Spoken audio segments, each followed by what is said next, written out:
evening, ladies and gentlemen. Welcome to our open lecture in the certificate course on law and regulation of inclusive finance here at the University of Luxembourg. I welcome, on the one hand, of course, our course participants, but also the members of the public that found the way here into our rooms. But we also welcome our former participants in this course, which have dialed into our internet live stream. And I say to you, welcome here from Luxembourg. You've been here in the last 3 years, and now you know how the people feel who sit here in the room. So welcome, and thank you for joining us there as well. We will have 3 very interesting presentations from 3 distinguished speakers tonight. We will start with Dr. Rasha Negm. She is one of the leading fintech experts from the Egyptian Central Bank. She will give us a bit more on her background in her presentation, and we're very pleased to have you here. Rasha, you may want to start. And so it's really a pleasure to have you here. We can assure you it was a last-minute visa arrangement that made this possible, and we're very happy, really, that you made it to Luxembourg. Thank you very much. Thank you. So I heard this, so it's great. Okay, so thank you very much for having me here, and I hope I make sense after 10 hours flight, but I'll do my best. And shout out to the people who's actually streaming from all over the world. And well, I'll try to be as interesting as possible, especially that it's a finance course and I'm from the central bank, so we'll try to lighten it a little bit. So before I start, I just want to highlight a bit about Egypt. So of course, everyone have heard of Egypt, so I think not in super movies like type of Egypt. We don't do magic because it would actually help me do my job, but it's not. So Egypt is like the largest population in the Middle East and the second largest in Africa.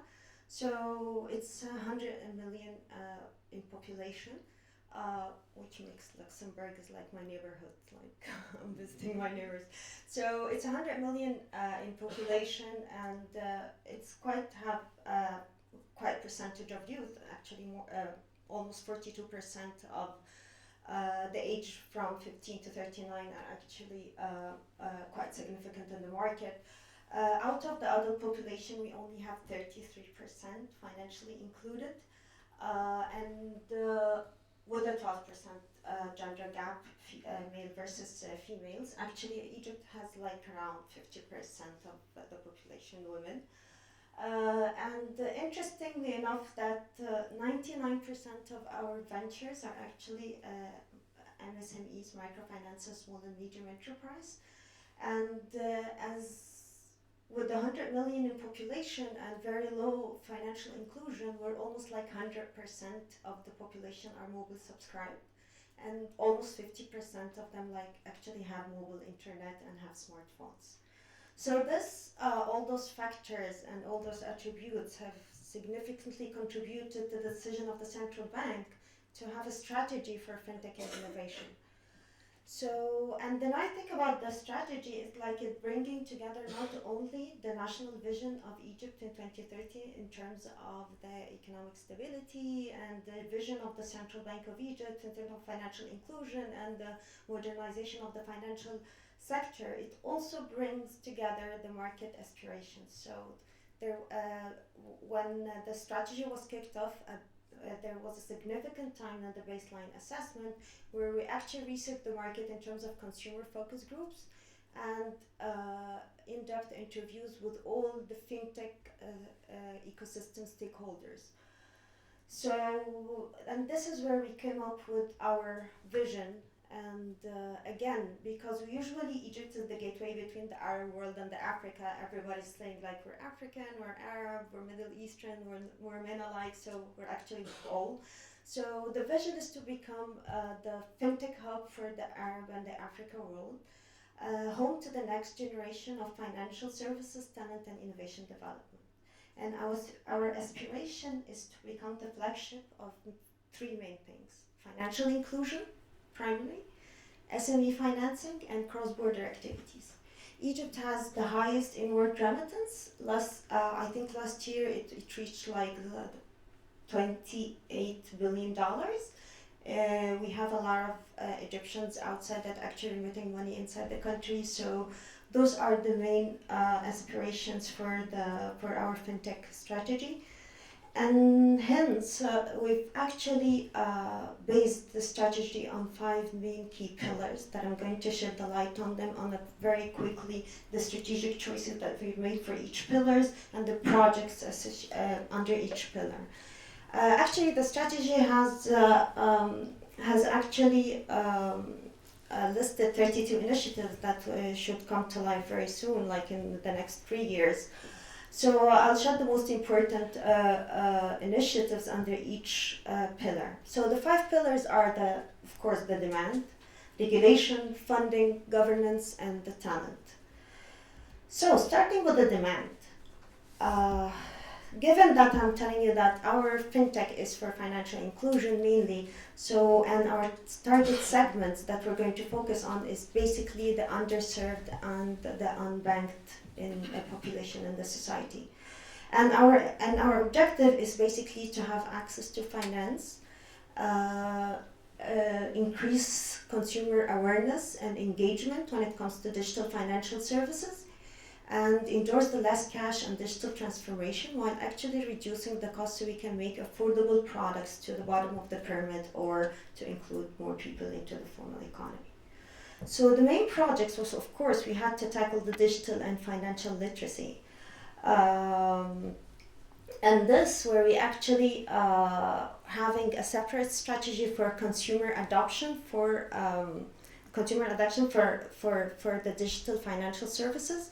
And since we're tackling the bottom of the pyramid and all the non-banking and the unbanked segments, so it's like a deep dive on each and every single segment, whether it's youth, women, and where they are in terms of the pyramids, and just focus on what is the relevant product, not only the campaign that actually suit the specific segment.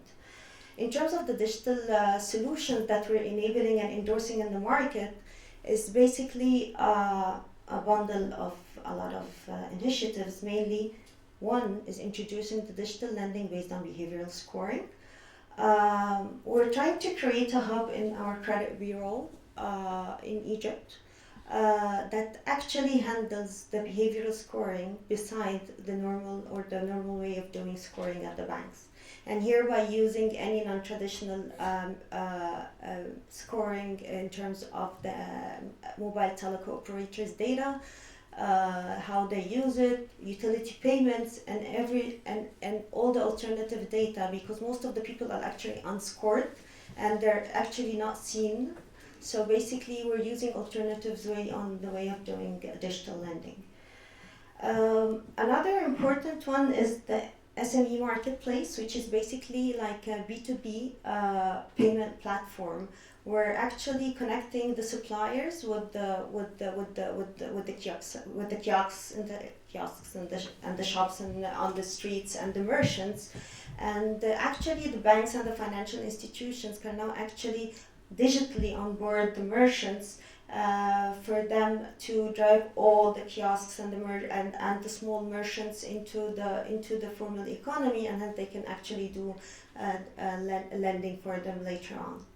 And of course, because one of the cripples and the challenges when it comes to financial inclusion is the KYC, and actually people has to visit the branch and the agent so they can actually get just a simple account or wallet. So what we're working now, and this is actually one of the solutions inside our sandbox that we're going to come later on the eKYC, which is onboarding digitally the customers on the mobile wallets. And finally, in terms of the digital transformation initiatives, we've actually tried to digitize all the microfinance customers. Now we've reached in Egypt like 2.9 borrowers on the million, of course, 2.9 million borrowers that we're trying to digitize them on the mobile wallets or prepaid cards just to collect their loans. And of course, we have like this initiative coming from the central bank on the low income mortgage to have like a subsidized mortgage. So we're trying to digitize this as well with the banks.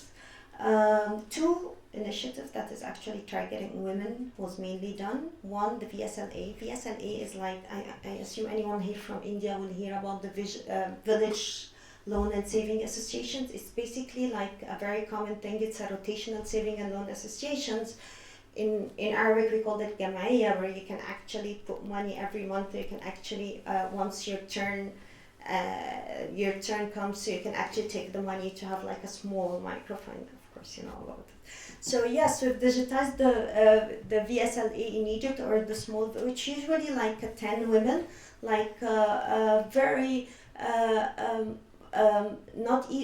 like in the rural areas, women, they tend to gather together, so you can actually try to lend and borrow from each other and save a bit of the money, so they can actually open their own very tiny small businesses. So we've digitized this on one of the with the mobile operator and the banks on the wallets.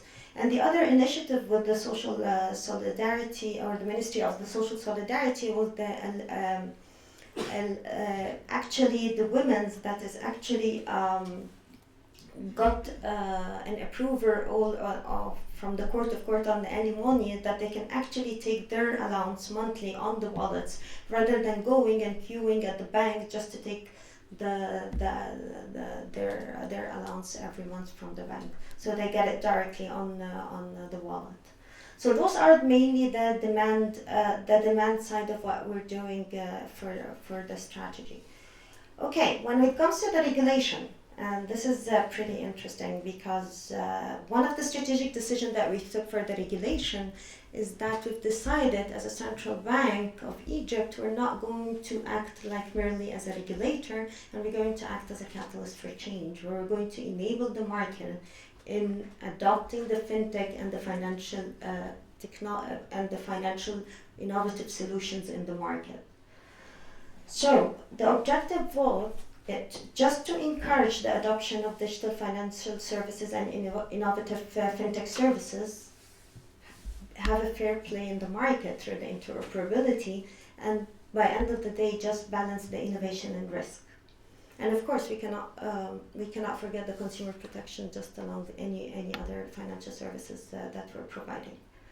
So we've done this based on risk-based approach when it comes to the fintech by launching our regulatory sandbox in June 2019. Where now they're actually they're sandboxing the eKYC solution with 3 startups.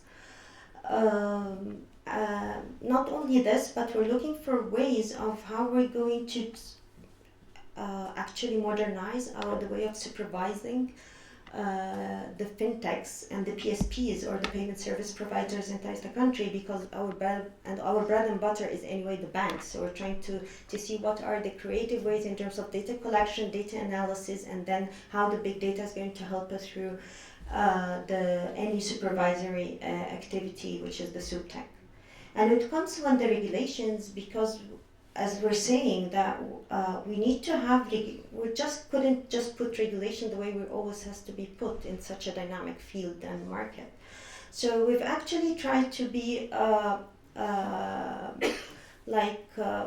more up to date with what to introduce in the market in terms of regulation that is actually needed in the market. So we've issued mobile the regulation, and it's actually with the second edition that it's more market driven. We're introducing the agent banking, like for now all the MNOs, the mobile network operators, or the MFIs can actually issue the wallets on behalf of the banks. And we've done a light KYC, which is basically with just the national ID, they can open their wallets even at the mobile operators, and it's a fully interoperable platform, and it's mandated through our national switch. So, and again, we've issued regulations for the agent banking, contactless cards, and a unified QR code regulations just to enhance the digital acceptance inside the market. So this is when it comes to the regulations, and moving into funding, because funding is very challenging when it comes to the fintech, because everybody knows that the cost of having a startups at the beginning, fintech startups, is quite costly, and the investors are not that into the early stage startups, because everyone wants to invest in the established scale-ups where the risk is actually lower. So our objective in here was, one, to help the initial stage startups in the market, which we found during our market research, which was a gap. Secondly, we need to invest in our infrastructure just to promote and have digital financial services that is actually essential to have like a basic infrastructure in the market to build and develop on. So, and the objectives would, again, one, to invest in youth and talent and spurring the new fintech trends and support the local fintech innovations. And not only using the central bank or the government money, but to mobilize more money into the market. So the Central Bank of Egypt has, and this is one of the biggest initiatives, has dedicated, the governor has dedicated a 1 billion Egyptian pound for funding the startups. And it's going to take the shape of the structure of the fund of fund type of equity investments. And basically just to invest in the early stage startups and some of the new solutions on the scale that we really think that it's going to help our financial inclusion in the market. Not only this, because we know that there's a lot of the infrastructure that has to be built just to cope with our aspirations. So the Central Bank of Egypt has established a holding company for investments just specified for the digital financial infrastructure, where they're going to invest or co-invest with public and private sector on all the infrastructures needed to build the digital financial solutions. Example of this can be like a shared digital ID between the banking sector, a shared POS or ATMs in the market, all types of investments needed. So the fourth one was the governance, and governance. By governance, we mean is just to promote the fintechs, to collaborations and partnerships, whether inside the country or outside, locally and internationally, and actually helping the matchmaking between all the fintech ecosystem stakeholders. And here, the strategic choice was for Egypt is to go on a committee based rather than doing it ourselves. So what does it mean? Egypt. So Central Bank of Egypt is usually responsible for the banking sector. We're supervising the banking sector. We have the FRA, which is the Financial Regulatory Authority, regulating the non-banking financial services as like microfinance agencies, mortgage companies, capital market, insurance, and all the other non-banking financial services. And of course, we have the telco operator that we go hand in hand with them when it comes to the mobile payment, like M-Pesa and any other solutions in the other world. So we have the National Telecom Authority regulator that is actually regulating the MNOs or the mobile network operators. So for us to have a unified vision for the fintech strategy or for Egypt and consolidated policy where the startups don't have to worry, shall I go to the FRA, shall I go to the CBE, how can I get my license, what is going to happen? So the central bank have called for an MOU, which already happened last year with the three other regulators, namely the NTRA, the regulator for the telco operators, the FRA, the regulator for the non-banking financial service, the EBE, and the AML unit, which is the anti-money laundering unit. So basically the four regulators are sitting in a committee just to have a unified policy for fintech in Egypt. Not only this, but actually at the central bank, and this is why I'm here, we've discovered that we have to disrupt from the within just to focus on the fintech, to have a separate unit that is only focusing on promoting the fintech ecosystem in Egypt and making it happen inside. This is where we came up last year of having the fintech and innovation unit. And the most important one, again, is that the fintech hub, because we needed like a one-stop shop for all the fintechs, just to do the matchmaking and to grow and to develop from within, and to see the investors or the financial institutions with the regulators. So we had to create a hub. So again, the Central Bank of Egypt has actually give for the hub its historical building downtown, just in the heart of Cairo. It's like 10,000 square meter for the fintechs, just to have the fintech hub, which hopefully is going to come alive at Q1 2020. So the fintech hub, which is going to incubate all the startups, the accelerators, regulators are going to, and the government are going to be representative there, and with all the hackathons, competitions, and everything, just to grow the fintech ecosystem. So the last one, which is, we believe in it so much, which is the talent, which is basically our main objective, is to grow the local talent and to develop the entrepreneurial mindset just for the creating jobs for the future. We have in Egypt like almost now 3 million students in universities alone. So we need to prepare them to be the new entrepreneurs inside the countries. So we do have a national strategy of financial literacy, focusing on, of course, all whether professionals, undergrads, postgrads, all segments.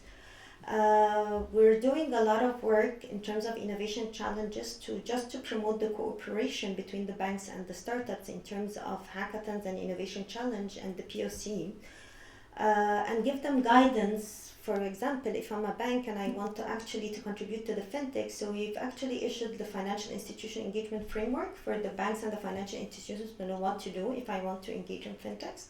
And at the other side, we've done guidebook for the fintechs, which we call the Fintechpreneur, which is a guide in Egypt just to let, if you're a fintech startup and you want to start over, what are the basic steps and the checklist that you can actually go and follow.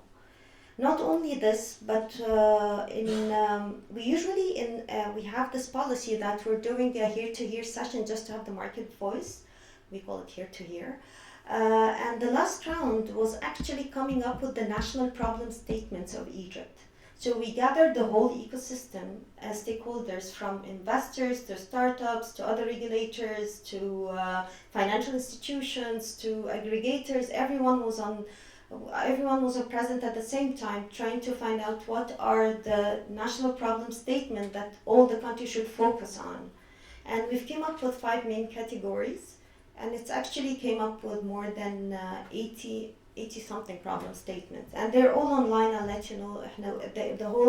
The whole fintech strategy is called Fintech Egypt Strategy, and you're going to find it online on fintech-egypt, or fintech, just type Fintech Egypt, and you're going to find the problem statements. 5 categories with it, which is financial inclusion for consumers facing problems, financial inclusion for MSMEs problems, RegTech, consumer engagement, and consumer awareness. Those are the problem statements. So, and please feel free to check them out. So this is basically the 5 main pillars and some of the main initiatives and the project that we're currently working on, just to boost the fintech ecosystem and focus on, again, the 3 things that we're saying regarding the financial inclusion, the SME financing, and the cross-border activities. So, benefits, if you would like to know, of course, the impact on consumer, everybody knows, like in terms of more convenience and accessibility and less cost and other benefits. But what I really want to shed the light on the economic impact, because we have done an economic study while we're doing the strategy inside the market in Egypt, and we found that each 1 EGP, Egyptian pound, invested in fintech results in 1.6 EGP to GDP. Not only this, each one job created in fintech results in 5.6 jobs induced out of the one job created in fintech. So it has actually an economic impact in the market, and I think this is like very conservative, because I've watched out one of the startup that is 3 years back started with 4, now they're 100, and so it's actually the fintechs, once they kick off, they're saying that usually the fintech startups actually succeed more than any other startups, and this is like the statistics has always said. And of course, with the electronic payment, according to the Moody's, each 10% increase in electronic payments results in 1.5 billion USD in GDP. So this is like known forever. So I don't want to make like the life is too easy, because we also have challenges. So and the interesting part of the challenges is that I think it's like common everywhere. We'll see about that when we actually start the discussions. But one of the challenges that we actually face, especially that we're trying to push the whole ecosystem, is actually the commitment and engagement of other parties. Banks are too slow, fintechs are too fast, other regulators, they don't see the point. Like, we're trying to actually get the commitment of the whole ecosystem. The other thing is that the regulations, like peer-to-peer funding and peer-to-peer lending and crowdfunding. Is it an FRA thing? A Financial Regulatory Authority? Is a central bank? We have to put, and this is why we are always in discussions, who is the regulator of both? Is it belongs to the banks? Does it belong to the non-banks? What's happening? I don't know who it belongs to. It keeps on, new ideas comes every day, so regulations has to actually run and leapfrog in order to meet such a dynamic market. And again, the financial infrastructure, like we said, not always, thank you so much, not always has to be up to speed with whatever we want to do in the market. And there are certain challenges usually when we meet, when we have when we actually try to enforce the interoperability, because interoperability is like very useful when it comes to in the market, like one integration that fits all instead of going on each and every single point of integration.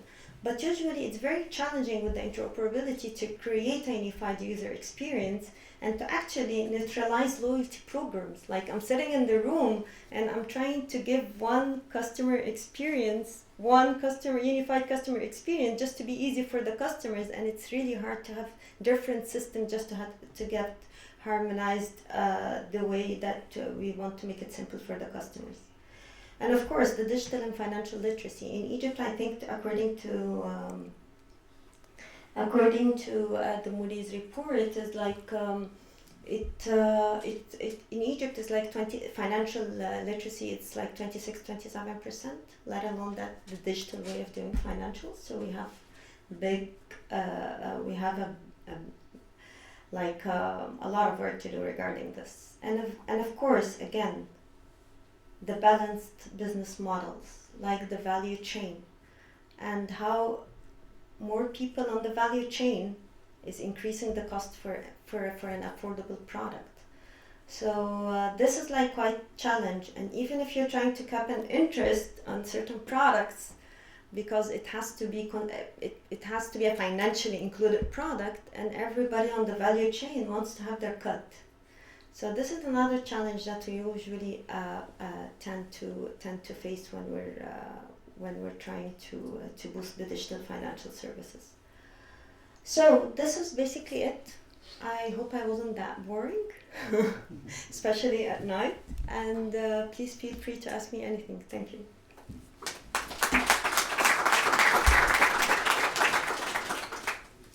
Thank you very much, Rasha. I think this was showing the full complexity of the topic in a very elegant manner, and it's really impressive to see all these different initiatives.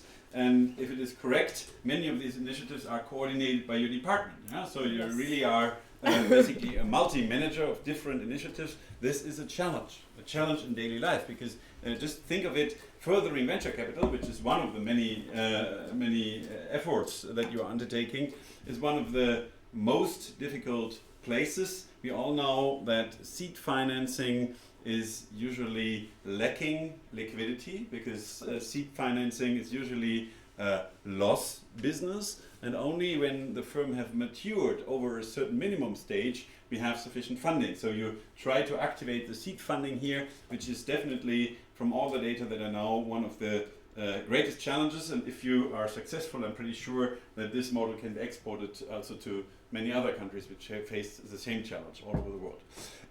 The floor is open to questions. Maybe we take 5 questions or so, then we go on with the other presentation, and then we have a kind of joint discussion in the end. That is the plan.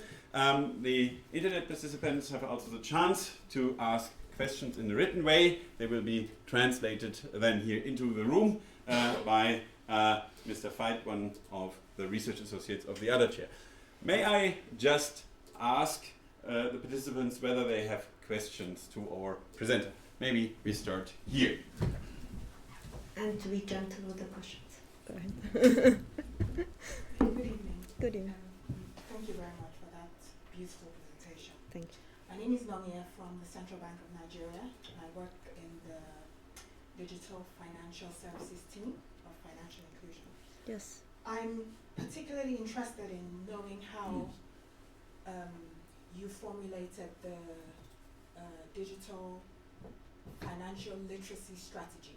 Okay. So at the moment we're working on that, and I'd just like some pointers if you don't mind. Oh, sure. So first of all, shout out at Aisha. We love her. Okay. Your deputy governor is gorgeous. She is a driver of this process. Exactly. So yeah, we all love her. And okay, so you mean because we do have a national strategy for financial literacy as a general, where there's a very big vertical on fintechs, because we have entrepreneurship, we have sustainability, and we have financial inclusion at large. But if you're talking in specific on the consumer adoption financial services, like hitting on the consumer, not all the segments. So what we've seen happening, that usually it's like campaigns that it's usually fragmented, and usually it's like a campaign that it's going out there, TV ads, billboards, and whatever it is, that it's always hitting on some financial knowledge for the consumer that ends up in, again, a decline, or nobody knows about it. And we've seen that a lot of the time is really difficult to measure the impact. But this time we're doing it on a methodological thing, that we're going to segment actually the consumers. We're going to deep dive in each and every single consumer segment. Even the youth. Youth has a lot of segmentations. You have the aspiring youth, you have the lower bottom of the pyramid youth, you have the high net worth youth. So youth by itself is like sub-segmented in a lot of, that actually their aspirations is totally different.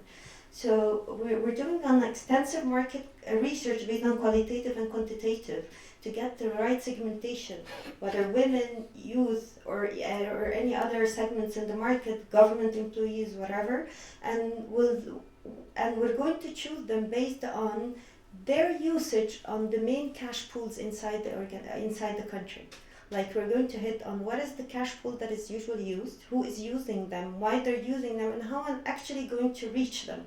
So by research, I'm going to know their communication channels, and I'm going to know what are the right product or service or digital financial service that is actually needed by this specific type of segment.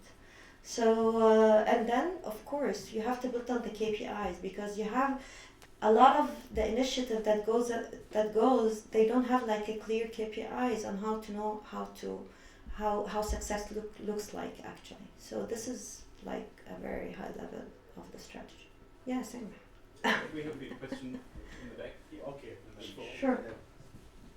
Okay, thank you. My name is Mitko, and I'm here as a privately interested person. Thanks for your presentation.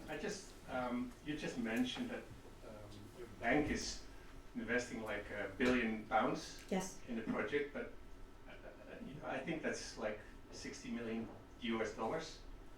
Doesn't sound like a lot for a big country like Egypt, does it? Well, let me tell you something. It's Okay, it's a 1 billion Egyptian pound, but another it's question true to is, say. if But I may, yeah, sure. do you think this fintech revolution will help you fight corruption? Okay, great. So the first question, we're trying to mobilize more money because usually what we're trying to do, I don't want to invest alone. I just want to mobilize money inside the market, and I want to endorse the public-private partnerships. So basically, I'm actually calling for the co-investors to come and co-invest with us, and hopefully we don't want to exceed the 25% of the fund anyway. So basically, what we're doing is like we're pushing the market by we're as a country we're looking at the fintechs. So come and join us as FDI, foreign direct investors, or any private or public investors, and invest in mainly the fintech. And basically, we're actually hoping this 1 billion is going to be not more than 25% of the whole fund. And the other question of usually, and this is something that I'm going to discuss tomorrow, but you've brought it forward. The fintech and all our initiatives as a central bank comes through a last cash transformation framework. And basically, the last cash transformation framework is basically to reduce the cash inside the market and endorse the electronic payments and digital financial services for the aim of, beside of course, curbing the inflation and other benefits, is mainly to reduce the corruption. Basically, when all the consumers pay digital, I don't think no one was going to have cash to pay bribes, right?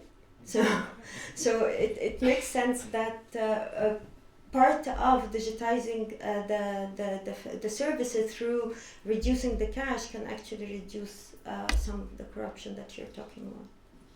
Thank you.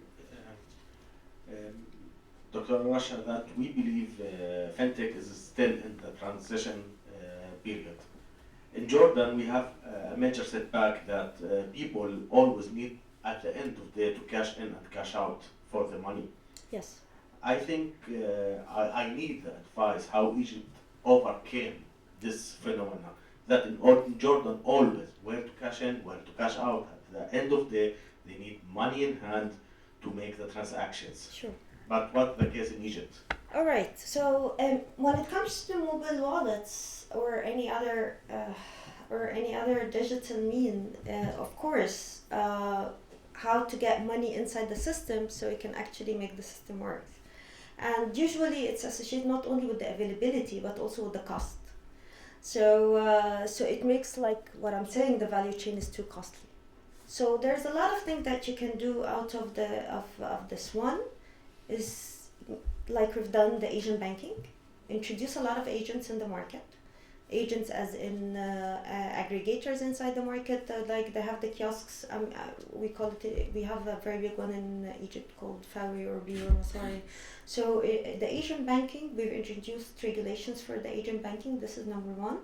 Number two is like we're trying to increase all the use cases that is actually putting money inside the wallets directly, like payroll, especially for the people who doesn't have like a constant job, like they're like pay per day, like the alimony that we've done, all the, like we're saying, the one to many, actually it makes it easier for the money to be inside the system, and then other services like digital acceptance and merchant payment can actually make more use cases out.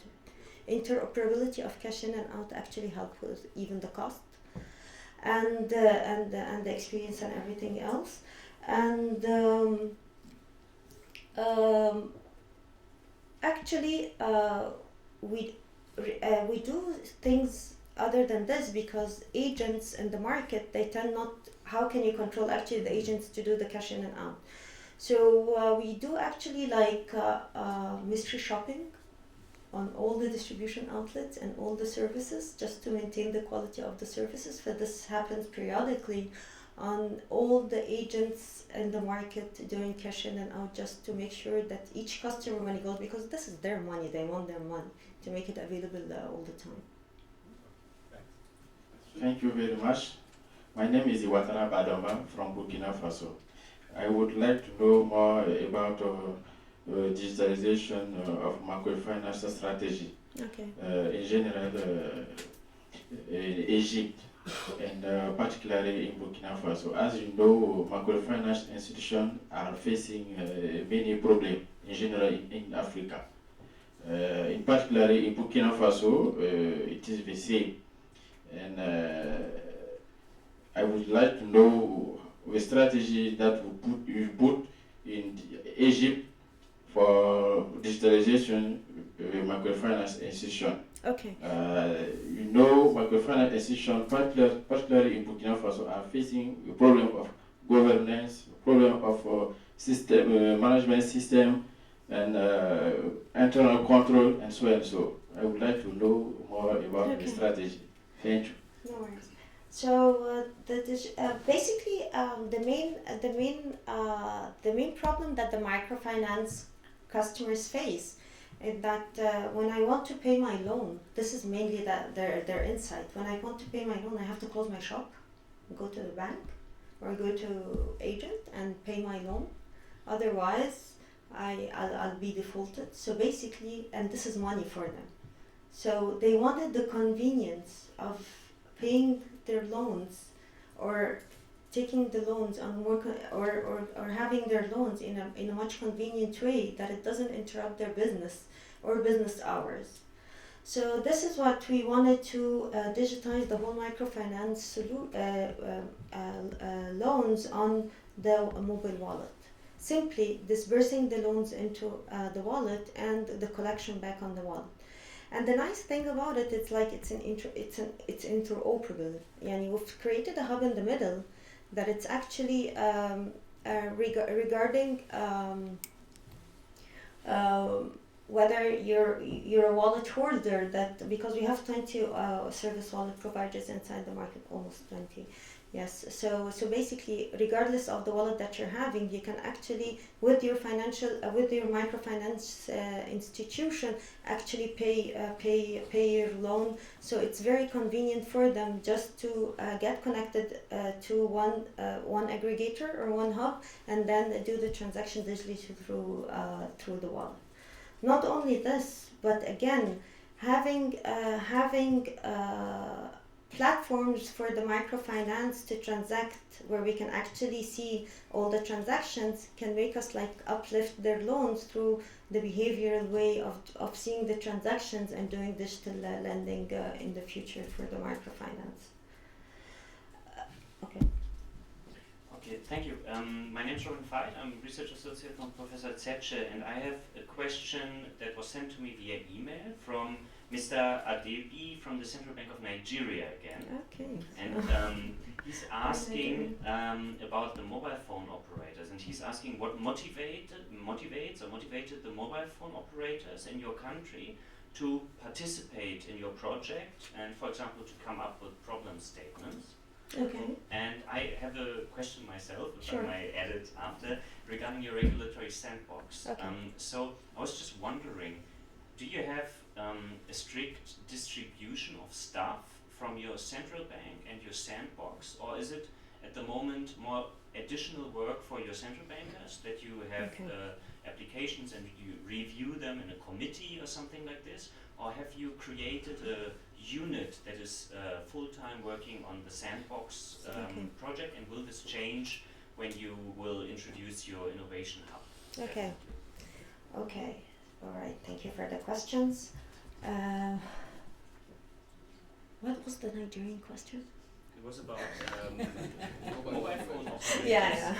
So participation of mobile phone I got operators. it. So basically, yeah, mobile operators. And I want to tell you something. We've reached 14 million customers on the mobile wallet, and more than 80% are actually from the mobile operators.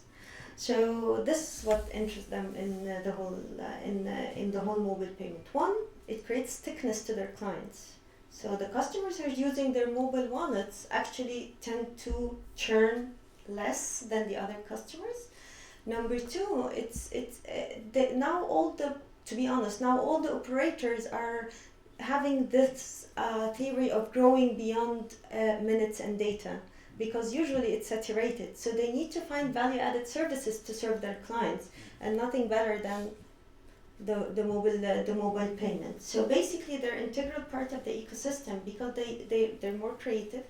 They have a lot of ideas when it comes to their clients, because when they see them interact. By the way, when the customers use the average transaction per customers have reached now 5 transactions per month, 30 days active. So actually, when they use it once, they tend to use it much more, because it's very convenient for them. But this is what entices them actually to contribute proactively in the ecosystem.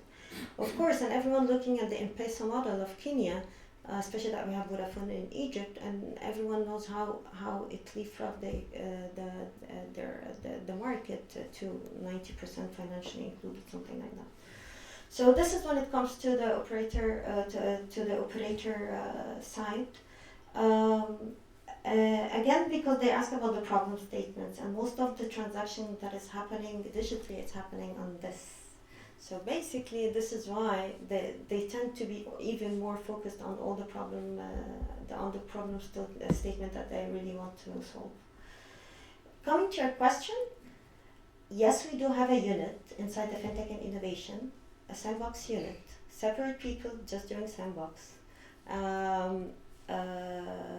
focusing on the sandbox and the co-sandboxing and monitoring the startups and everything else, and reporting and doing and creating whatever is needed for them when it comes to the committees, because we have inside the central bank a committee, because usually we have to talk to the regulations people, and we have to talk to the cybersecurity.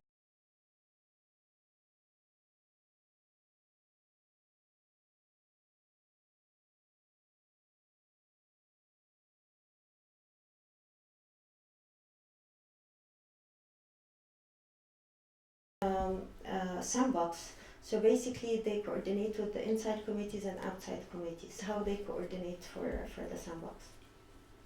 Okay, thank you. My name is Emmanuel, and I work with the Central Bank of Ghana. My question It's a is, 10-hour flight, guys. So please.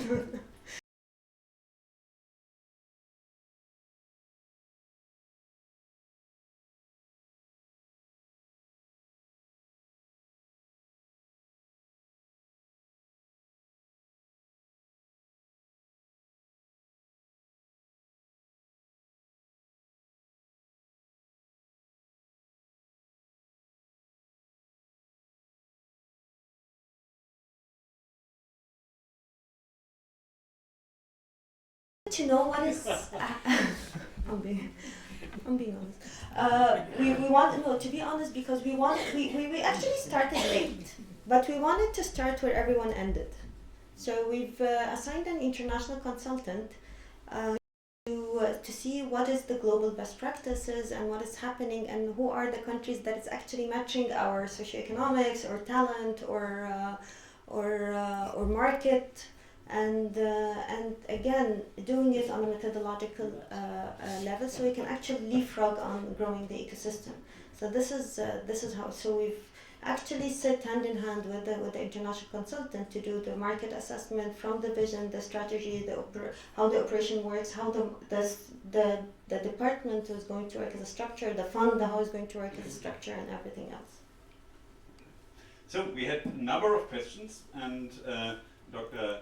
Necken will be here tomorrow for the participants of the certificate course. So if you have further questions, she will be very happy to answer tomorrow. Thank you so right much. Now, I think this was a wonderful presentation, and you deserve a hearty applause. Oh, thank you. You are the awesome. Thank you, guys. And I think no one noticed that 10 hours flight is behind you. I wonder in which shape your presentation would have been if you had being here for 2 weeks. Yeah, probably not any better. So this is thank you very much for your insightful presentation.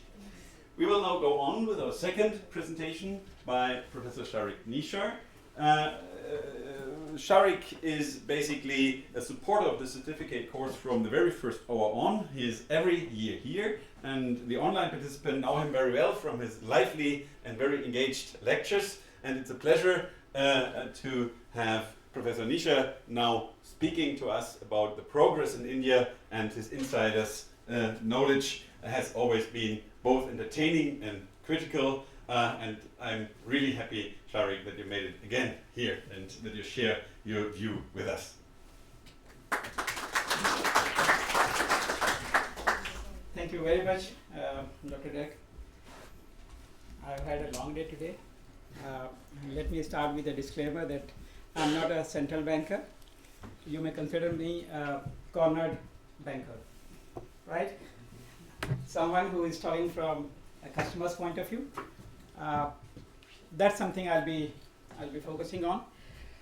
India Stack is one story that I've been talking for almost 2 years now. This all started with the problem of corruption. Indians are very innovative, especially in corruptions. So that was the first thing. Government thought that how to digitize documents, how to digitize, services. This all started with digitization of records, followed by electronic services of Indian Railways, etc., ticket booking, etc. Simultaneously, Indian IT companies and Indian IT professionals started taking greater interest in Indian economy. And that point in time, we came up with idea of national identity card, which is known as Aadhaar. By that time, we already had half a dozen other cards for different purposes. But this was a biometric card. And from here, government started taking greater interest in providing digital infrastructure. And that digital infrastructure led to connecting businesses through open APIs, and how to integrate this digital infrastructure with government businesses, then private businesses, and then now we are moving to another layer, how to innovate, how to use this digital infrastructure for innovation and further progress to solving some of the key problem India is facing. So basically 4 layers that we call paperless, presenceless, cashless with consent. So, and all infrastructure is provided by government. So we have number one, biometric identity database, then simplified payment system, digital payment, digital locker, and e-consent. All this is part of India Stack. Now, this is further, all government related institutions. So central bank is, providing the consent layer. National Payment Corporation of India is interoperable system for electronic payment. Cashless layer.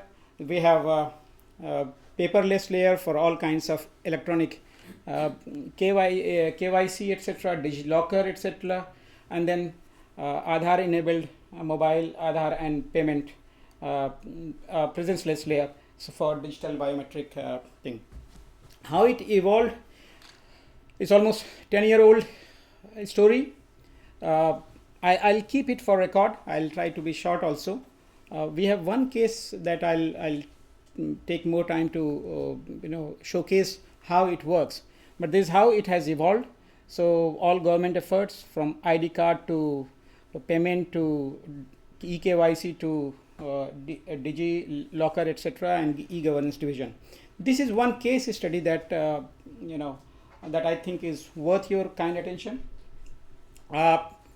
This was first how to connect this digital infrastructure with private player.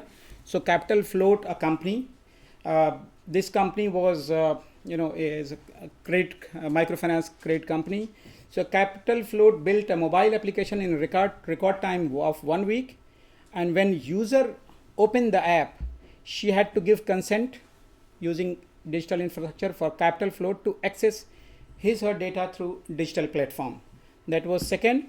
And once the consent was given, Capital Float used Aadhaar infrastructure to authenticate the user, which is presence-less, and then Aadhaar helped with eKYC, mandatory requirement for all loan activities in India.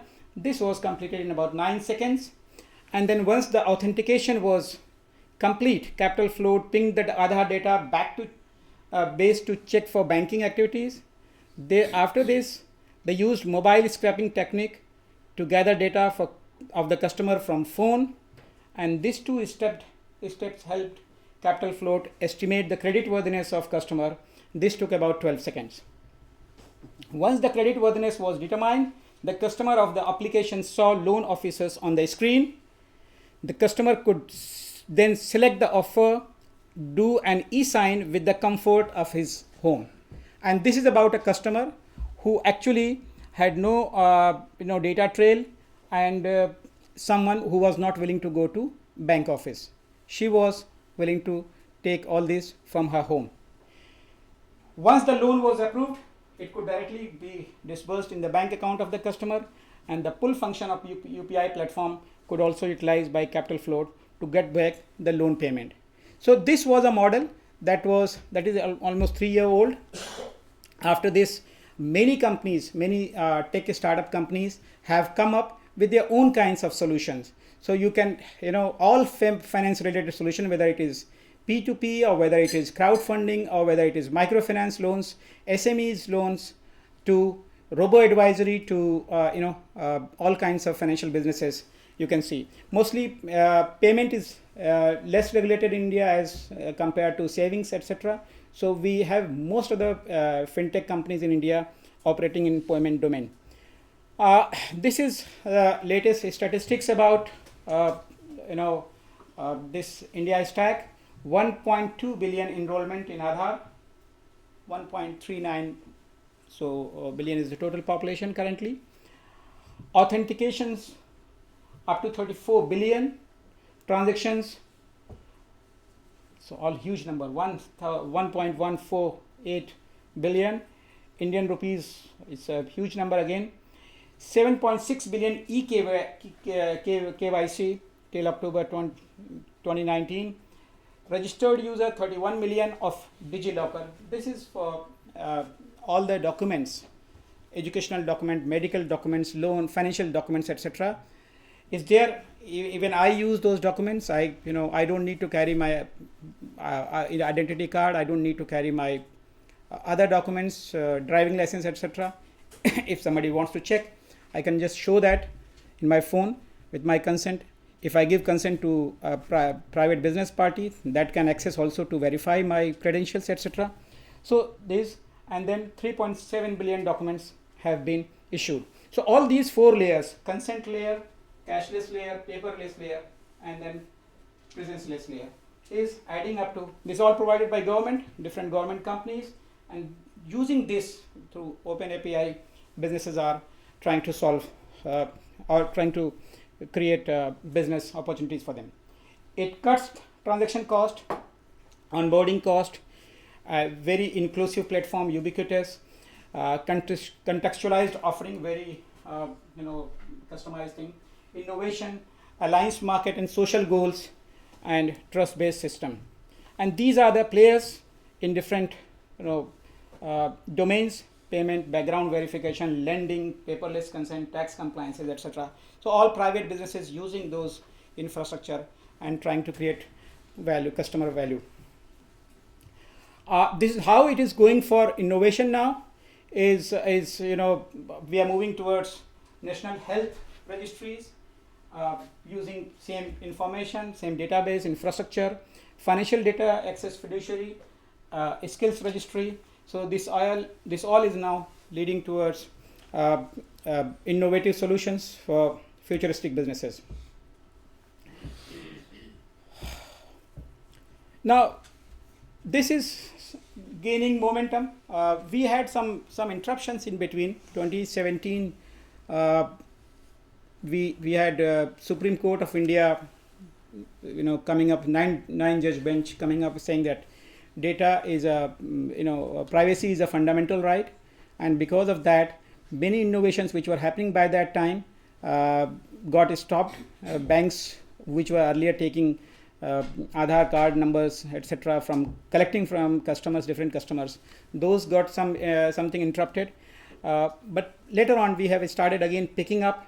So one feature is that a strong commitment from policy makers, government and industry body, economic advantages observed by startups. So these are the factors that are giving momentum to India Stack after hiatus of about a year or year and a half. Finally, I'll come to challenges. This is something I guess is not peculiar to India, but yes, fraudulent use of biometrics that has been observed at many places. Somebody found some personal information on someone else's website. Those things were discovered. Security nightmares. Multiple reports suggesting bogus and fake Aadhaar card. In the names of animals, in the names of dogs, cats, everybody got Aadhaar card something. So that was very. In fact, one god also was issued Aadhaar card. So that was something which was, again I said, very peculiar to Indian scenario. Aadhaar, the problem with this database is this is not audited. How to make sure that all the enrollments are actually of real person and it's not fake. So those are challenges. So safeguarding privacy regimes. I have my, here is, it's difficult to read here. So I was just moving to this one. So privacy right is one. Fingerprint and iris data, these have been found to have been stolen. One challenge with Aadhaar security is that it doesn't use cryptography, and because of that, and there are third parties collecting information. So there are centers who are authorized, different companies who are collecting information. There are fear that how those data are being collected and how and where they are shared and at what cost, etc., is something which is causing some kind of anxiety. So these third parties handling company data, Aadhaar data, is something as an issue of serious concern. Government has come up with data privacy bill, which is pending. We hope that will lead to some kind of improvement in the situation here, because government is still working on that data protection bill. Certain features are already in public domain, but at the moment, as we see, the full utilization of Aadhaar's or India Stack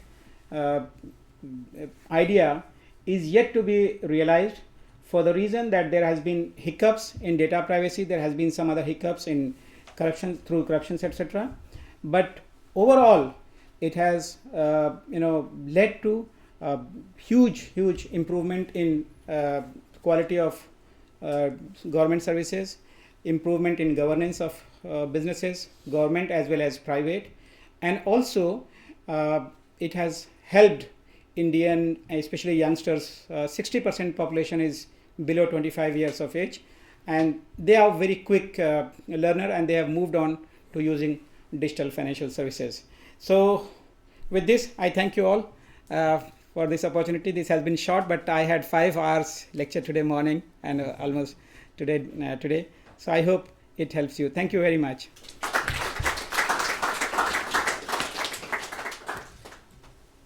Thank you very much. We addressed during the day already the issue of cybersecurity. We have a specialized lecture on that also next week. And this is in fact putting the finger right in the wound, that any advantage and any change also comes with challenges. And interestingly, nevertheless, you said that you have also used the DigiLocker, Yeah. which seems to be that you are also asked maybe for 3 questions for Professor Nisha. We will go on then with our last presentation, and then we will have a joint round of questions for all the 3 presenters. Where do we have the second microphone? One is Yeah, necessary. this Oh one. yes, okay. So we get this one. Yeah, thank you, Dr. Sharik, for this wonderful presentation. Myself, Osama, I'm from India. I have a question regarding, you mentioned that there is a lack of data auditing, and we have certain regulations for data protection as well, which is currently in implementation. Apart from that, we have seen that the personal data of the client or the member of the community have been leaked from the very government websites, and we have also seen that some of the private players who have access, like Paytm, which is owned by Alibaba, has leaked some of the like 100,000 customers' data, the personal data. So what do you assume that where is the loophole and why all these parties are not being held accountable? Thank you. That's a very serious question for me because I'm not a regulator. This is a very serious threat to financial sector actually. Almost 500,000 cyber attacks are happening in Indian financial sector every month. 500,000. Of course, the success rate is very low. We can't afford this, success rate is high. But this is an enormous level of attack happening on Indian financial institutions. I'm not saying that other countries are not facing, but last week we had a conference on cyber security, and Indian capital market regulator senior person said that we are having this number of cyber attacks. Of course, very few get successful, but the cost is enormous. At the same time, when we were going for data collection, actually, when Aadhaar was being implemented, government was in hurry, and government wanted to cover as many population as possible because there were pending issues in the Supreme Court, and they don't want to delay that before we collect, and Supreme Court says no, so we will not be able to. So they gave licenses to collect information to all kinds of institutions across the country.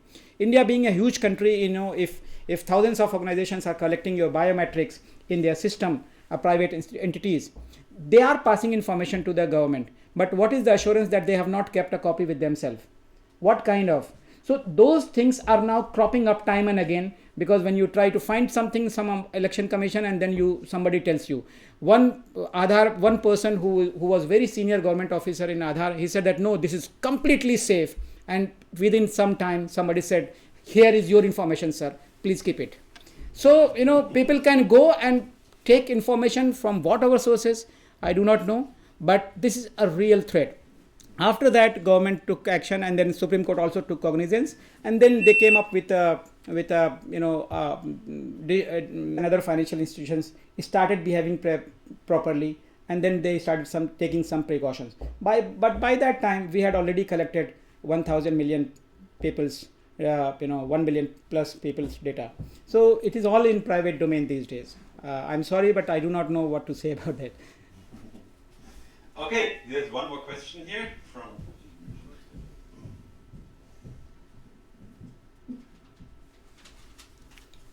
Thank you for the great conversation which you just given us.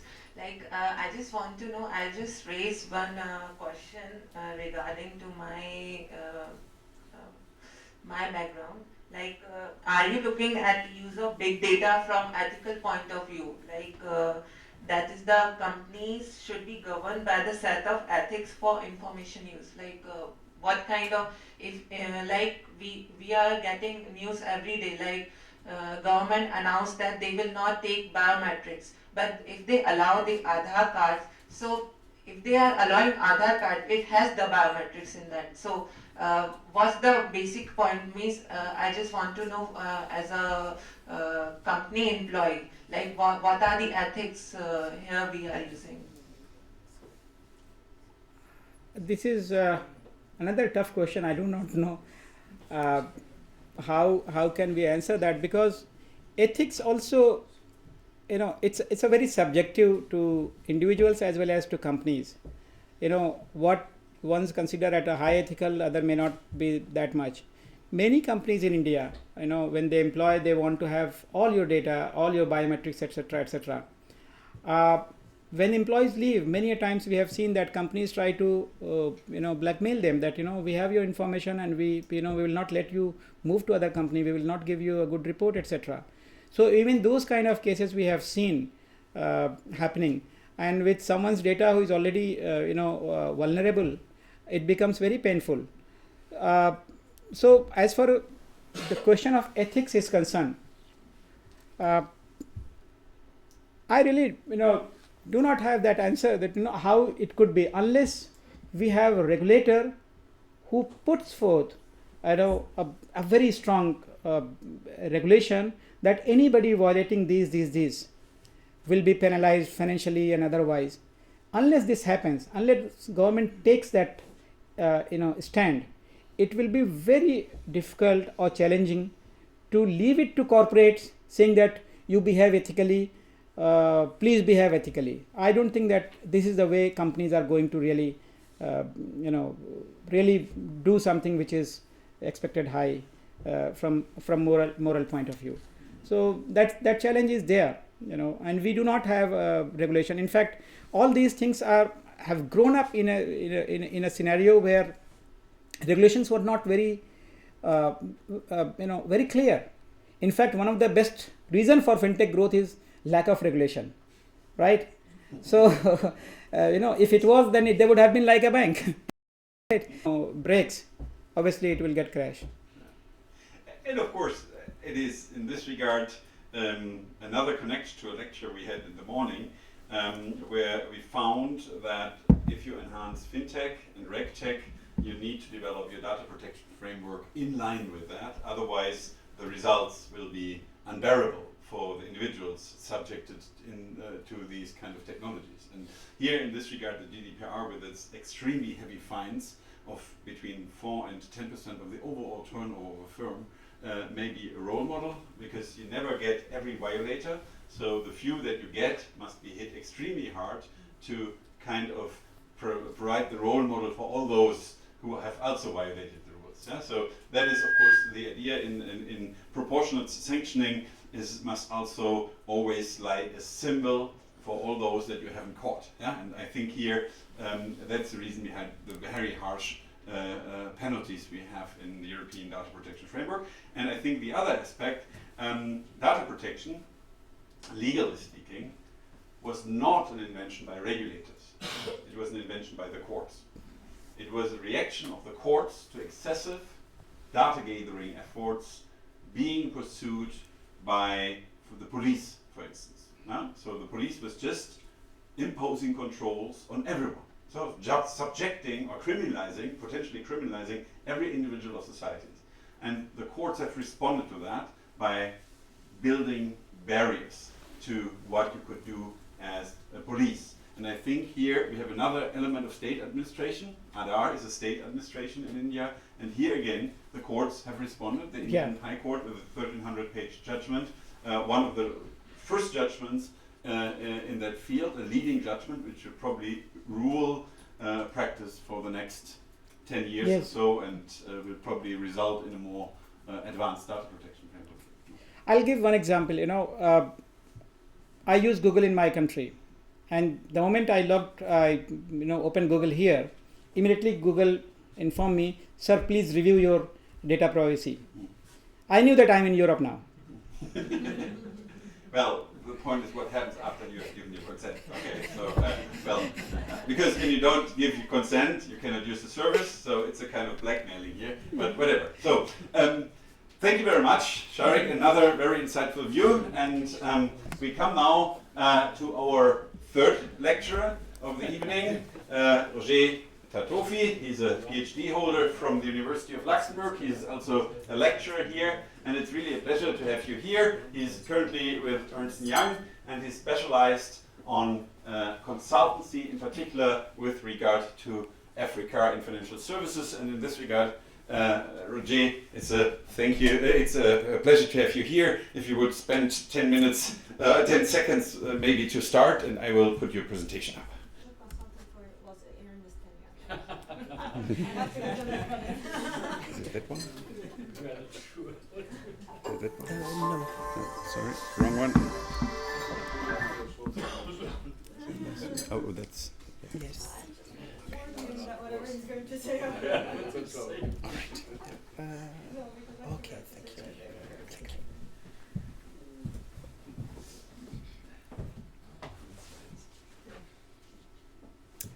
Okay.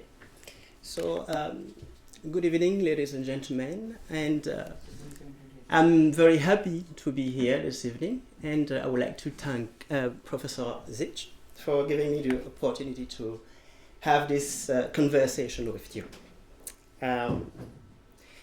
As you have noticed, there is a quote from Hans Rosling, and I very much like that quote. Why? Because it really encapsulates my entire discourse.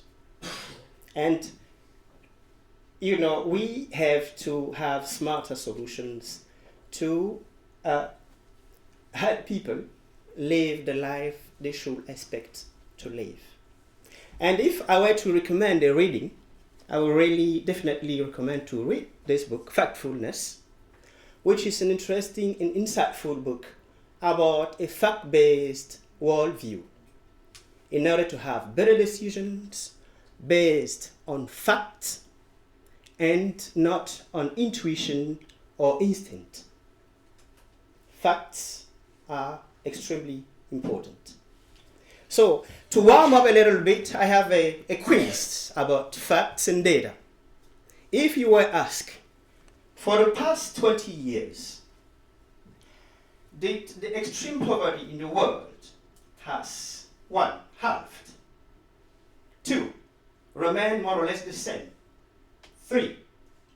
almost doubled, what will you say? What is your take on this quiz? It's like doubled.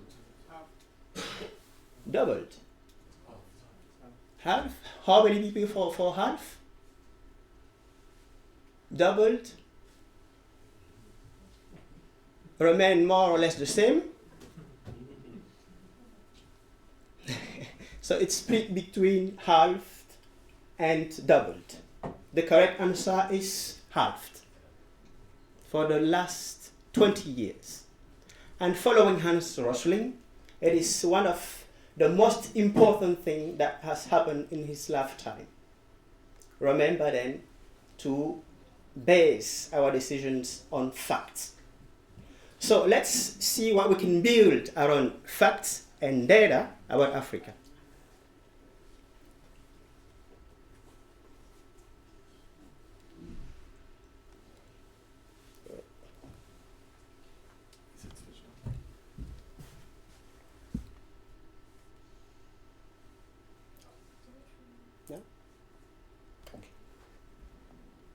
Use that arrow. Just See that? batteries. Okay. So, after a brief introduction, I will go through some key success factors that I have identified as to help fostering digital financial services in Africa. The first one is an enabling environment. The second one is building financial and digital capabilities. The third one is fostering trust in digital financial services. And the last one is putting in place smart and dynamic legal regulatory frameworks. And I will wrap up quickly with a brief conclusion. So, key and facts about digital financial services in Africa. 54 countries, we all know, 1.2 billion people, and projected to double over the next 30 years. And Africa is an innovator and an eager adopter of digital services. Half of the world's mobile money providers are in sub-Saharan Africa, where 80% of the population have access to mobile phones. Currently, we have more than 122 million active users of digital financial services.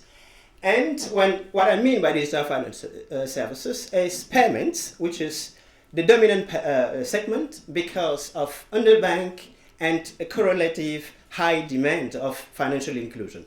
But other services are progressing, are growing, mainly credit, savings, investments, and insurance. Following figures from EY, the fintechs have grown on a compounded growth rate of 24% over the last 10 years. And the growth of fintechs is even more huge. And we currently have 618 tech hubs in Africa, compared to 442 last year. So, ladies and gentlemen, more than 170 tech hubs in 1 year. So there is something in the ground in Africa. So there is potential, and let's look how we can transform that potential into a thriving continent. So first key success factor, it's an enabling environment. And I love quotes. This is a quote from Llewellyn Viola that I have the opportunity to meet here in Luxembourg, thanks to Catapult Africa, organized by the LUFT, Luxembourg House of Financial Technology. And she basically said, our main challenge is always and will be politics and the governments that are afraid of technology, afraid of change, and lack of appreciation of the value of Africa's private sector and growing middle class. Why is this relevant? It is because the transformational impact of digital financial services can only happen if you have an environment which is enabling. I have therefore identified some tools to enable the environment.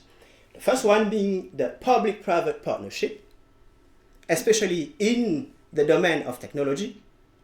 And within the public-private partnership, we can have sandboxes or what have labeled innovation enablers. We can also, that's from the side of public sector, have subsidy and tax incentives, or not or and that's extremely important, as we have seen with Egypt, talent, which means education. So let's go quickly through the first point. Why public-private partnerships or technology partnerships? But it's not only about technology, because the digital transformation needs collaboration between the private and the public on technology, organizational structures and governance, work processes, culture, and mindset. But the public sector needs also to contribute in supporting the disruptive innovation to enhance financial inclusion and economic progress. It also needs to promote research and development activities and to create framework for experimentation. And we'll see why. A framework for experimenting. First, regulatory sandboxes.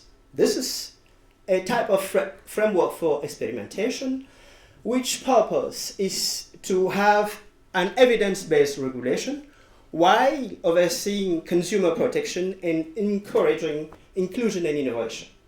But it also sends a message to the market to say the regulator is open to innovation and maybe ready to learn, because sometimes regulators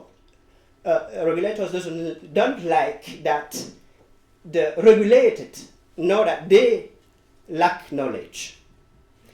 So we have currently two models of sandboxes. The general sandbox, which is the UK Financial Conduct Authority-led model, much more convenient for high to middle income countries. The second one, thematic sandboxes. One example of a thematic sandbox is the one launched by Sierra Leone for the purpose of inclusion, and that's in 2018. But whatever the models you choose, I believe that regulatory sandboxes need to be based on thorough feasibility assessment and they need to respond to a real problem because it's a trendy concept, and I have had the impression sometimes that it's a solution looking for problems. So, real problems, address real problems, and be based on thorough feasibility assessment. But if you don't like a priori framework, I do not, you can then pick one of those innovation enablers. Might be a hub, an incubator, or an accelerator. The purpose being that they can replace or complement a sandbox. And they have a large spectrum to inform a broader policy reform compared to a sandbox, which is, in my view, very restricted. It's also provide background for alternative enablement approaches or to combine those approaches, like the wait and see approach or the test and learn approach or any other informal approach. M-Pesa, you mentioned it, we know it, the world benchmark for mobile money is a result of the test and learn approach. No a priori framework in Kenya.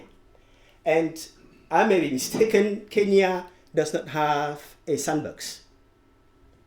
So you need to pick something, but something that works. So this was for the enabling environment. And you can then have a look on innovation hubs in Africa. I've already mentioned that in 2018, there were only 442. But in 1 year, they have grown to 618. That's important. Something is happening in that continent. Something to be proud of. So, to transform all that, we can also, the government, the authority can also put in place subsidies and tax incentives because they may boost the ecosystem attractiveness. But by contrast, prohibitive taxation is a risk to stifle innovative solutions in Africa. Careful balance. And most importantly, as an enabling tool, talent. The issue is not only technology, it's how to use technology to transform people's life. By teaching digital skills, for example, by facilitating equal access for women to these skills, and you mentioned it, there is a huge gender gap in Africa. And we need to really fight for a much more equal gender in the field of technology. And there is also a partnership between the digital financial providers and the authorities in time to provide content and curricula. And I've mentioned briefly two initiatives from the African Development Bank, one being the program for Next Africa Generation Digital Innovators. So that was the first key success factor for fostering digital financial services. The second one is building financial and digital capabilities. And as you have seen, I have a subtitle, the local context is the foundational factor. We have many local factors like culture, education, income, urbanization, and gender. And to really illustrate how and why context matters, I have three examples. The one about Bayam Selam, the second about Ovamba, and the third one about Africa. Let's look the first example. The failure of Bayam Selam. I don't know if someone in the audience, except people from Cameroon, Nigeria, and Ghana, will tell me what Bayam Selam means. Prof. Zech? No idea. Prof. Shari? Yeah, it's Islamic finance term. Bayam Salam. No. I'm sorry, no. As you may have maybe guessed, you have buy and sell. buyers and sellers. And this derived from a language called Pidgin, spoken in Cameroon, Nigeria, and Ghana. It's derived from English, which is sometimes mixed with local languages, buyers and sellers. So why this discourse about linguistics? It's not only about linguistics, it's about culture, and it matters. So this is an application designed by a friend of mine with the purpose of traders. And what he really wanted was to help those people to really be included into the formal financial system. There was an objective of inclusion. He built a beautiful and functional app. But when the app hit the market, it failed. Why? Because when building the app, he didn't take into account the concerns of the would-be users. There were many, many concerns, among which two concerns: the data ownership and implications of our economies in Africa are in the informal sector. And people don't pay taxes. We all don't like to pay taxes, them also in Africa. So the app was not addressing those two concerns, and it failed. Context matter. And that gives me the opportunity to speak about oral cultures in the context of digital financial services. And that's important. As an African, that's something I cannot miss. Because, as you might know, Africa is a continent of oral culture. And there's been a disregard of oral culture in the digital financial service space. And as we know, oral people are people who rely on visuals, audio, signs, and other means to communicate. But, and that's important, oral culture does not mean illiteracy or innumeracy. Because some people defend the idea that when you are in Africa and you cannot speak one of the colonial languages, you are illiterate or innumerate. That's why I mentioned my grandparents. Little story to tell you why oral culture is important. My grandparents from my mother's side were traders. They trade colored notes in the entire country. They trade in their own language. They had their own accounting system, and they relied on one of the traditional savings and investment system you mentioned. I didn't know that it exists in Egypt. In Cameroon, it is called tontine. Formal or informal savings and investment system. And their business thrived. I am the product of that business. Oral business. So digital financial services need orality, smart orality solutions. Like digital wallets for users, solutions from natural language processing, or oral information management tools. And the next example really shows how we can take into account the culture to build a company. It is Ovamba. Remember the quote I mentioned in the beginning? This is the company co-founded by Viola, which not only use traditional risk model, but also include ethnic and cultural data within traditional risk assessment methods. Most importantly, they have a natural language chatbot that deliver coaching to business coaching to all their customers who are in the informal sector. The aim, obviously, is to include them in the formal system. Ovamba. Third example, Africa. How to fuse culture, behavior, and innovation. I ought to mention this example because I've had the opportunity, the pleasurable opportunity to sit and speak to the founder of this company.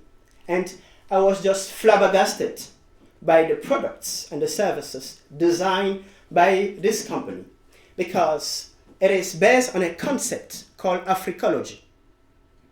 And he corrected me and said, oh, it's not only a concept, it is an applied concept. Applied concept based then on African brainstorming, thinking in an iteration process based on African science, cultures, and knowledge. And I didn't have the opportunity to receive the short clip I've asked for to show you some of its products. You will just be amazed. So let's move quickly to the third key success factor in fostering digital financial services. It is fostering trust in digital financial services. And the importance of fostering trust in digital financial services was highlighted by the African Union's Convention on Cybersecurity and Data Protection of 2014. And they said it is important because it is a key factor in sustaining cyber criminality. Let's go quickly through them. Digital identification. We know the importance of digital ID in general, and in this space, digital ID. You can't prove your ID, you cannot access the formal financial system. But it is not only that, you are excluded from property ownership, from free movement, and social protection. Basically, you do not exist. And digital identification is really a foundation to use and foster digital financial services. And it is also a significant opportunity in value creation, not only for individuals, but also for institutions. But up to date, there have been a mixed success in implementing ID programs. We've just heard about Aadhaar in India, and there are a lot of challenges. And it is important to raise the fact that if they are improperly designed and implemented, those programs could really inflict harm on people from governments or from the private sector. So I believe that digital ID will be accelerated in Africa if it provides value, engenders trust, protects privacy, and is cost effective. The other point is data protection, data and privacy protection. The question is, should the objective of inclusion supersede the privacy and data protection? Some say yes. I say no. Why? Because even if data is essential for financial services, and especially digital financial services, there are many issues in Africa about it. There is a lack of awareness in many countries about the uses of the data, less experience with modern uses of data, and this is important, people rarely object or seek redress when there is violation of privacy or data in Africa. And also there is considerable risk to the proliferation of database models. Currently in Africa, over 54 countries, and these are the figures of the United Nations Conference on Trade and Development in 2020, only 23 countries have legislation, 7 have draft legislation, 12 have no legislation, and there is no data about 12 countries. But privacy regulation is relevant for Africa because it serves many values, not only individual values, but values such as dignity, compassion, inclusion, face saving. That's why I propose, and many others have also proposed that, to move from the approach of informed consent to privacy by design. because there is no effectiveness of informed consent, especially in Africa. And with advances in data sharing, consent is really less feasible. Like in the use of Internet of Things or the APIs, which allows financial services providers to be interconnected. So one model is the European Union General Data Protection, which set some standards. And if we pick within that legislation, it's Article 25 on data protection by design and by default, that could be helpful to build a really efficient data protection regulation. And I believe that privacy must therefore be embedded into every standard, every tool, every process that touches people's life. And that will help to build a digital trust. The last point on fostering trust in digital financial services is about fraud and cyber criminality. And Professor Shariq Nizar mentioned that Indians are creative with strategies of corruption. I know many countries in Africa where they also are very creative in strategies of cybercrime. So it's important. One figure, in 2017, there were a total cost of $3.5 billion of losses, financial losses, because of cybercrime. That is important. And it even can cause systemic risk to the sustainability of the entire financial sector. But up till today, cybersecurity has not received proper attention from DSF providers in Africa. Lack of resources, lack of skills, but it's imperative that cybersecurity and fraud be addressed conclusively through awareness programs and capacity building, consultation, and information sharing on incidents. And extremely important, there must be provision of effective complaints recourse channels for users. And obviously, staff trained in handling fraud and other complaints. The last but not the least key success factor is a smart and dynamic legal and regulatory framework. Because as we all know, regulatory capacity and potential types of intervention are crucial if we would like to foster digital financial services. We then need a smart and dynamic regulation. And what do I mean by a smart and dynamic regulation? It is one that shapes innovations toward the desired social and economic outcomes, tactfully combines openness and certainty, helps to define obstacles and calibrate proportionate and timely responses to risk. I've identified 3 important factors in order to have a smart and dynamic regulatory framework. The one being the level playing field for access to digital infrastructure, data and services, a new approach to regulating digital financial services, and harmonizing regulation. Let's go quickly through those 3 elements. Level playing field for access to digital infrastructure, and I will just isolate interoperability, mentioned a while ago. It's extremely important to have interoperability in order to have a level playing field in the field of digital financial services. And we've had generally 2 approaches to interoperability. And industry agreed rules with sometimes a promise to mandate. So the authorities say, okay, you have to agree on the rules of interoperability, and if you do not, I will mandate interoperability. And that's the second approach, a solution or regulation provided by the authorities or the regulator.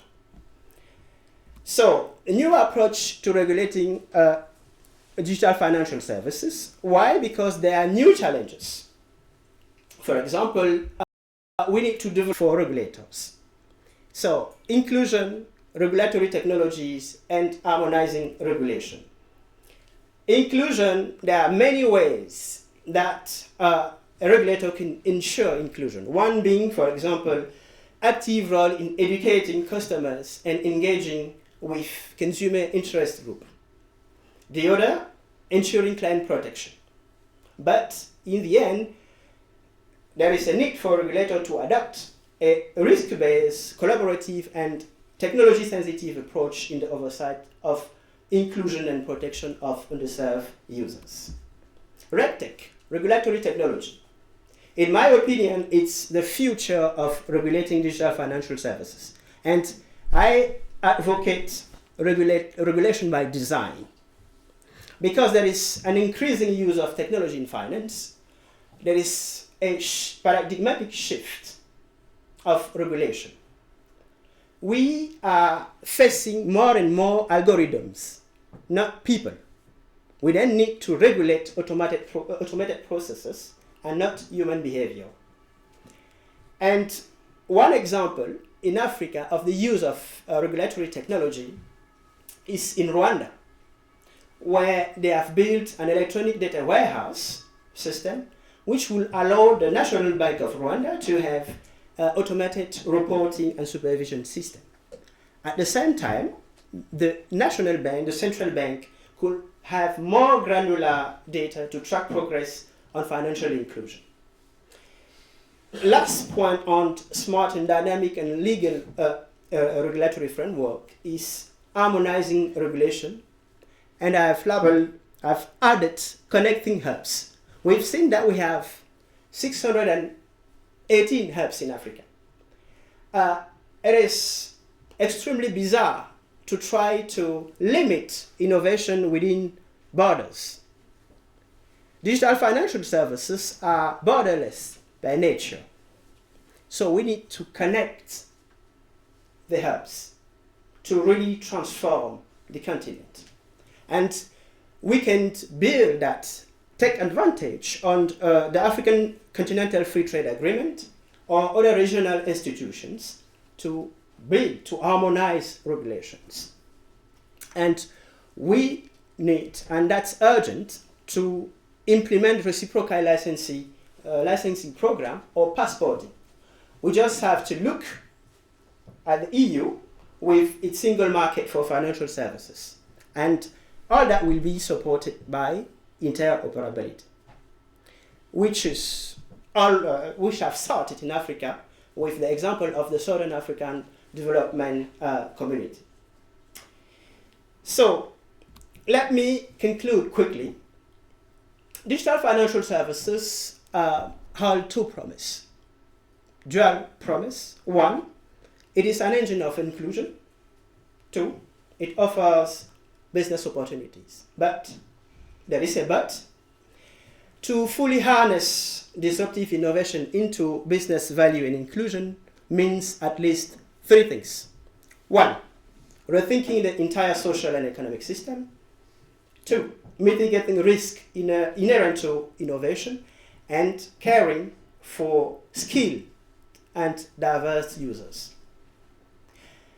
I personally bet that African countries will take up the challenge of recognizing the opportunities and building an environment enabling the users of digital solutions to enrich and protect its citizens. Africa will thrive, and ladies and gentlemen, believe me, I have no doubt about it. So, thank you for listening.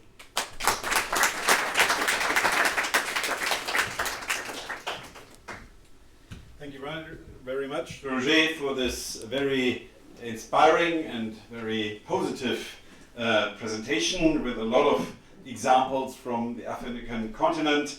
Of course, we all agree that rethinking the whole economic and social environment is a huge challenge, it's like squaring the circles because you're touching upon every fundament of society. That doesn't mean that you shouldn't start, and we've seen the wonderful example from Egypt, who's already made significant progress on that road. We now, from example in Kenya, we heard today about Rwanda and many other countries really making efforts. In light of this, your positive plaidoyer for just starting, because I think this is the key message. Don't think about the challenges, think about the end where you want to get, and solution to the problem doesn't come from waiting, but from working. Yeah? And I think this is the key message that you want to send. So, do we have any questions that we want to ask Roger or Dr. Tafoti of the University of Luxembourg? Yeah. I had one question actually, and it was really a wonderful presentation. Thank you. As far as financial inclusion is concerned, and also the diverse users are concerned, what do you suggest that regulatory framework should advise on mapping the satisfaction level as well as enabling with the grievance redressal system? With the grievances? Yeah, grievance redressal system and mapping of the satisfaction level of the customers. My take is that regulators should first try to understand the demands of the consumers. That's the first point, to know what they want. You cannot regulate if you don't understand, if you don't know what people really want.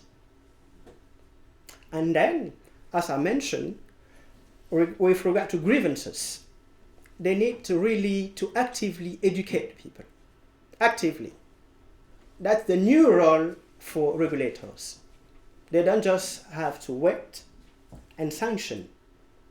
They have to actively educate people and make sure that there is a trained staff, legal staff, to go on the ground and, like you said, using many techniques, mystery shops, to make sure that the standards and there was first the harmonization of law, then there was cross-border recognition of the specific local licenses.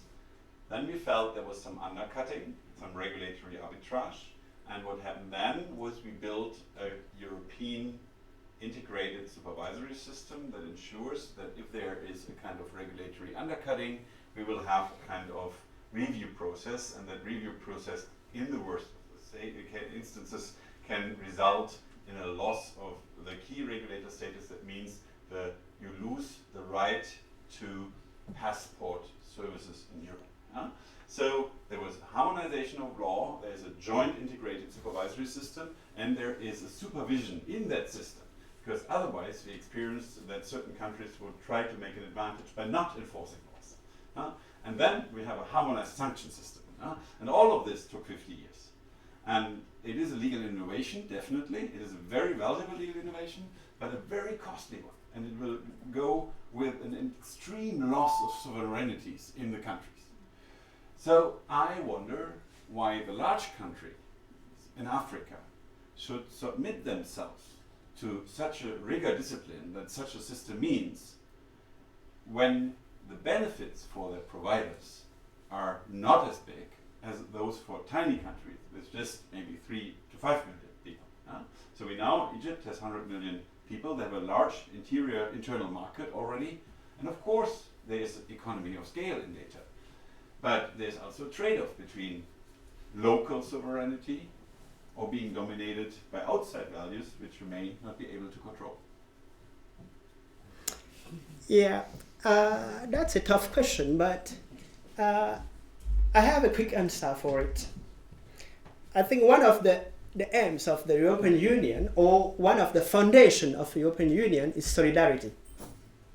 So this will be built on solidarity to help the smallest and poorest country to move up. That's maybe, I think, a sufficient motivation to harmonize regulation and to the aim is inclusion, right? We need to include not only people, but also countries. Maybe I'm lacking the insight with regard to Africa, but my perception of the countries I've visited is not that there is an entirely brotherly relationship where local politicians would be willing to give up their privileges in return for helping their neighboring countries. So I think there could be one argument to be made that it could be beneficial even for the large internal markets to allow foreign products because it enhances product diversification, because products maybe from a smaller market are also useful for a larger market. And the other argument that could be made that it enhances innovation and it speeds up the speed of innovation to allow foreign providers also to act on your ground with lower regulatory burden, because those providers have a certain level of expertise that they can leverage into your country. But of course it comes with a lot of significant challenges on the political ecosystem, and I think that is not an easy take to get there. And it only works within Europe, not because of the principle of solidarity, but because it's a give and take system. The large markets usually have some exporting goods and they want to sell it also in the small places, and so you need to give something to the small markets also in return, and so it's a mutual give and take. And even after more than 50 years of European Union, of course we have certain instances of egotism and efforts to try to use the system to the advantage. But let me take maybe 2 more questions. And I mean, we had a very long day here in our certificate program. I can say I still am surprised to see all open eyes. And maybe we take 2 more questions and then call it a day. Do I see a hand here? Here's a hand. Iman. Thank you very much. That was a very beautiful presentation you made. Now, I'm glad that your presentation was on the entire continent of Africa, okay, with some 54 countries. Now, what we realize is that there's a lot of experimentation going on in almost every country. Egypt, for instance, has taken the lead, and many others are lagging behind. Now, my worry is that this leads to some fragmentation.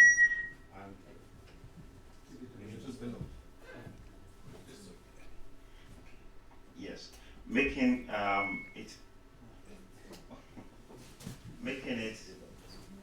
difficult for us to achieve, if you like, uniformity and then progress.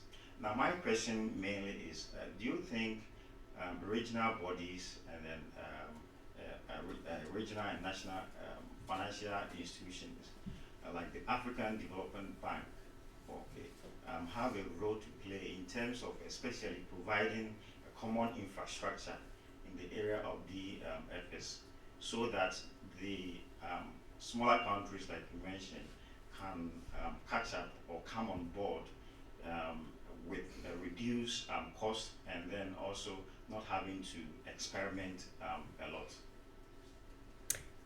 Very good question. Let's correct quickly something. The aim is not uniformization, it's harmonization, because those are 2 different concepts. And then that's the objective of harmonizing regulations, because it does not make sense that a proven concept like M-Pesa in Kenya, which is the world benchmark, should need to have a special license, let's say in Cameroon, my own country. That does not make sense. So we just need to follow the market. And regulation has always lagged behind. It's just really following the market.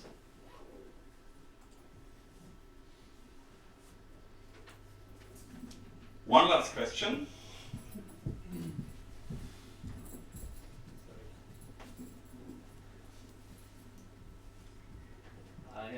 My name is Karim Alam. I'm from the State Bank of Pakistan, the central bank. You covered the whole African continent and some of the characteristics and features of different countries as a whole.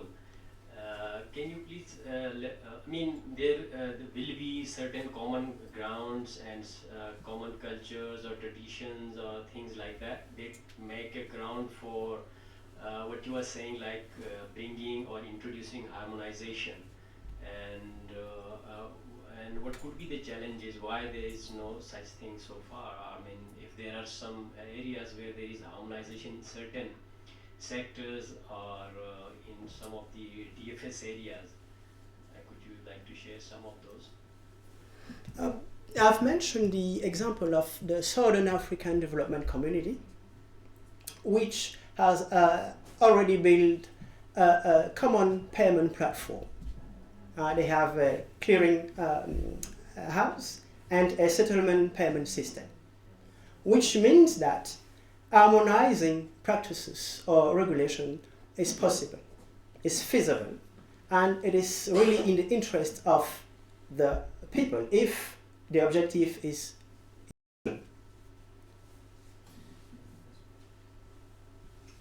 I think in this regard we've covered a wide span of topics in a long day. We've brought in a lot of presenters with a lot of skill from basically all around the planet. And now it is basically my privilege as moderator here to ask our three presenters to please come forward. They get now basically our well-being package. Here's on the one hand a bit of chocolate, yeah, and I hope you like it. So, sorry, for you as well. And of course, Roger as well. So, and of course you will have no hand-free to carry this. We have also from other the backpacks for each of you, so you can put the chocolate in the backpack and thereby go through customs. Otherwise, the custom officer is going to eat the chocolate.